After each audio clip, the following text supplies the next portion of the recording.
Oui, appartement loué.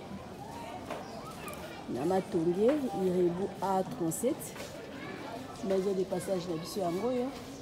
Ils ont un restaurant, ils ont un minibar et puis côté kaka biloko ils ont une boutique. Ils ont entré à Mounene.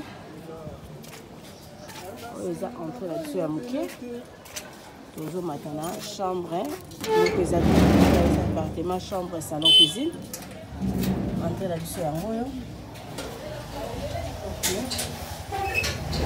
Appartement, ils ont chambre, salon, cuisine. Na kati ya maison de passage na biso. Toza na restaurant, toza na bar. Na kati ya maison de passage na biso. Toza na boutique. Côté kaka biloko nyonso, côté kaka ba du verre.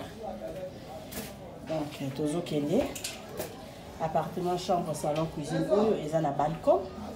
Bomona ki entrée nango aza na entrée na ye moko. Tokomi na balcon. Après, entrée na ye, il y a salon yango. Tokoti na salon.